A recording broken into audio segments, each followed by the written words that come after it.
brother, sister, uncle, cousin, mother, pastor.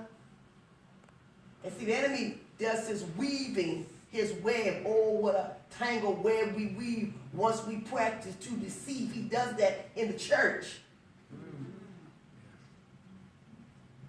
That's what he does. He weaves his web in the church. He don't have to weave his web in the world, because he got the whole world in his hands. It's the church that he wants.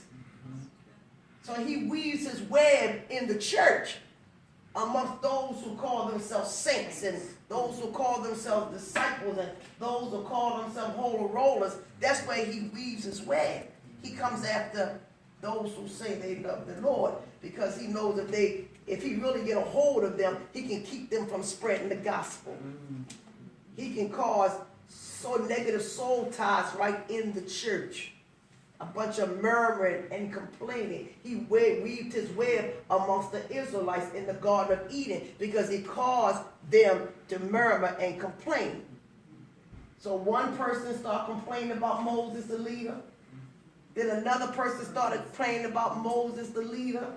Then they started complaining about his dark wife, his black wife. And all of that.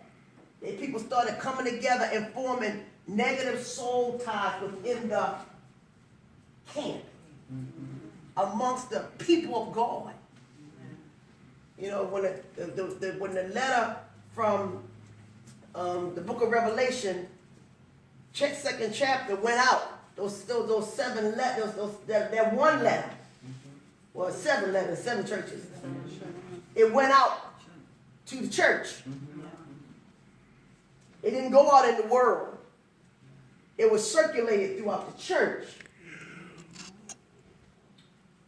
When we were teaching in the book, we were in the book of Ephesians on Sunday. That was the letter written to the Ephesians, the church of Ephesus. And that letter didn't just stay there.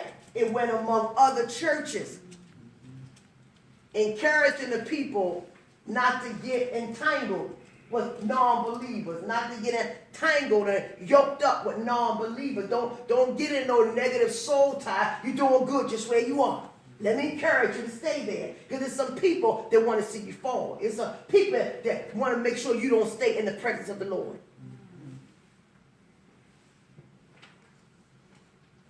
It says here, these soul ties, it said, do not be deceived or misled. Evil companionships or communal association corrupt and deprave good manners and morals and character. That's in 1 Corinthians 15:33. Turn to it. 1 Corinthians 15:33. And while you turn to it, y'all know we don't have time to play. Let me encourage you all tonight. Don't give up. Don't become disillusioned about this man called Jesus Christ. Amen. Don't start backsliding on Jesus Christ. Don't become unbelievers in this man called Jesus the Christ.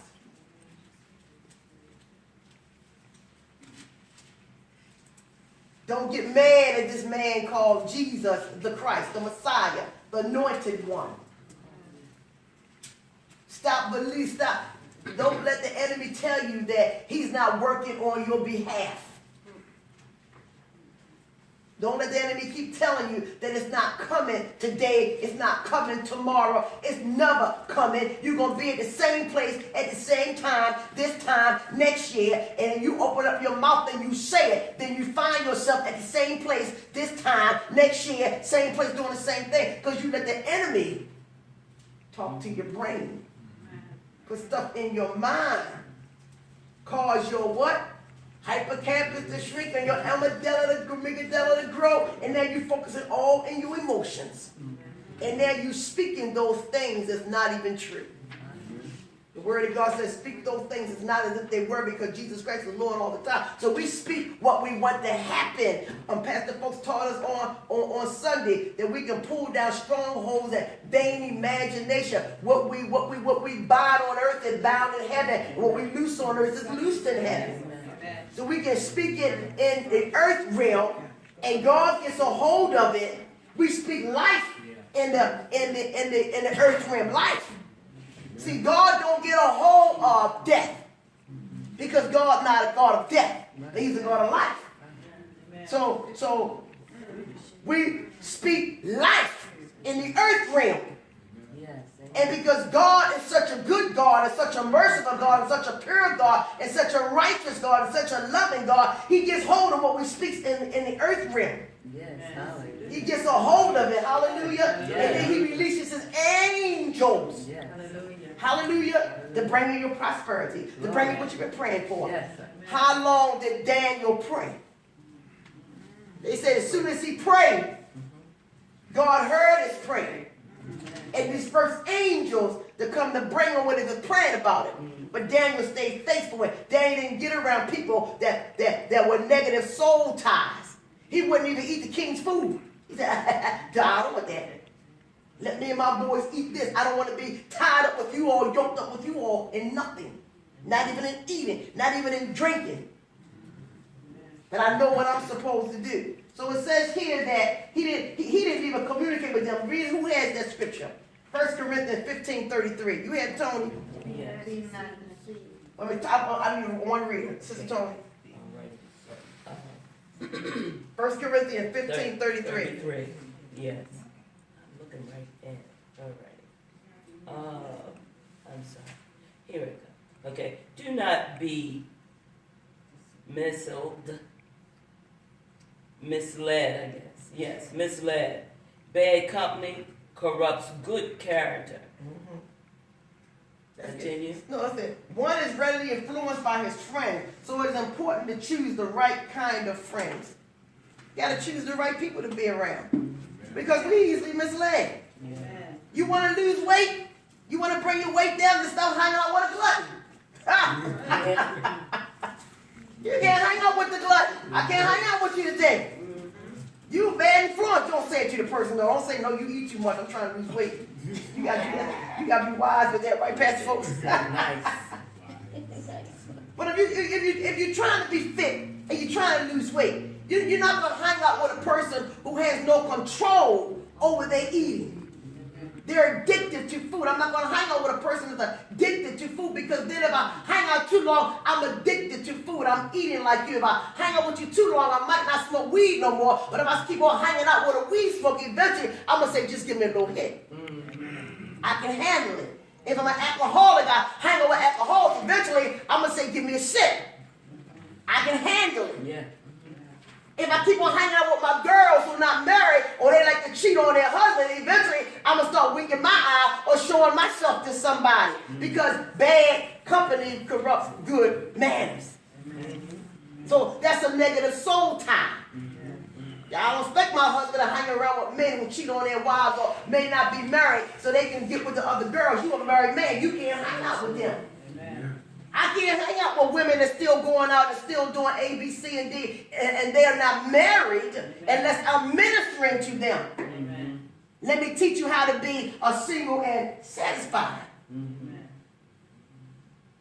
So you want to make sure you have the right soul tie. Soul ties with evil companions will so ensnare a person that he or she will be entangled in the grasp of their wickedness. I just said that. Pastor Folks preached one Sunday, we need one another. No, he preached, you can't do this by yourself. You can't do this by yourself. If you used to be a cusser, hang out with a cusser. After a while, you be a sailor. You don't know what that is. They say sailors cuss a lot. So if I'm a cuss, I can't hang out with you. You're going to make me cuss. And you know we got to string them words together and sound real good. You need to write a book called A Good Cusser.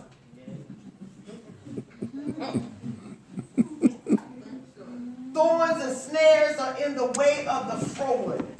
He that doth keep his soul shall be far from them.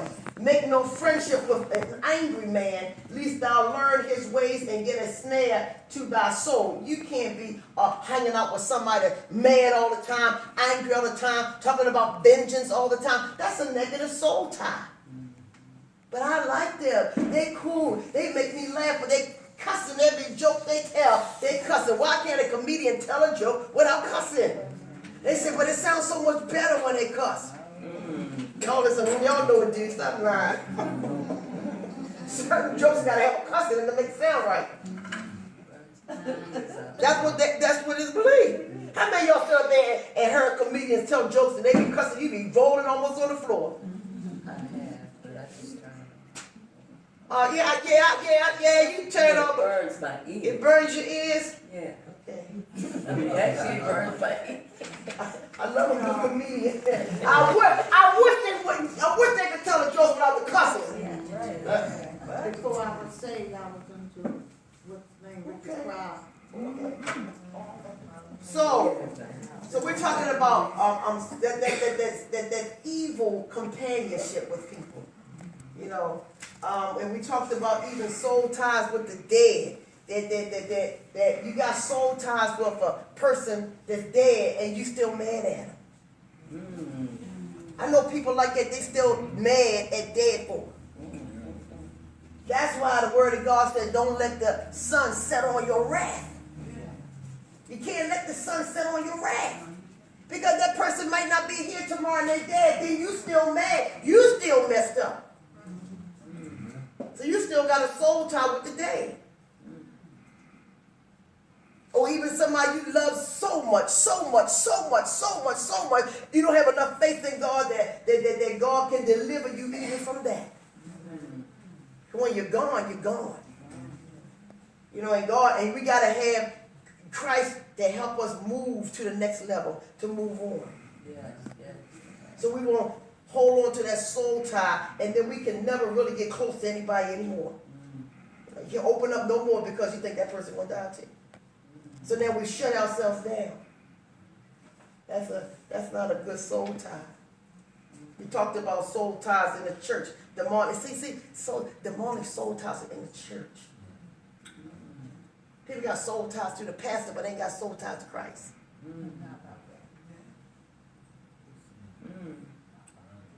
There are sometimes soul tied elements within the body of Christ which oppose the body unity sung about in it's called doxology, and I don't know what a doxology is, and he does.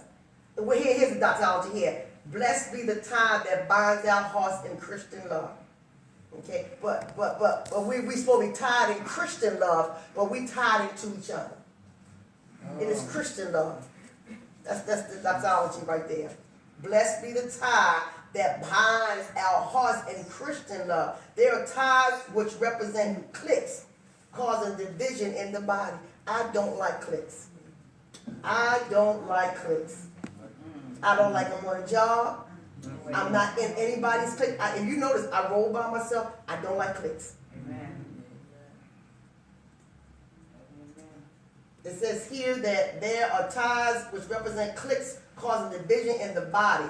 Such groups oppose the church unity and the blending of the body together. But God has tempered the body together, having given more abundant honor to that part which lacked, that there shall be no schism in the body, but that the members should have the same care one of another. So cliques are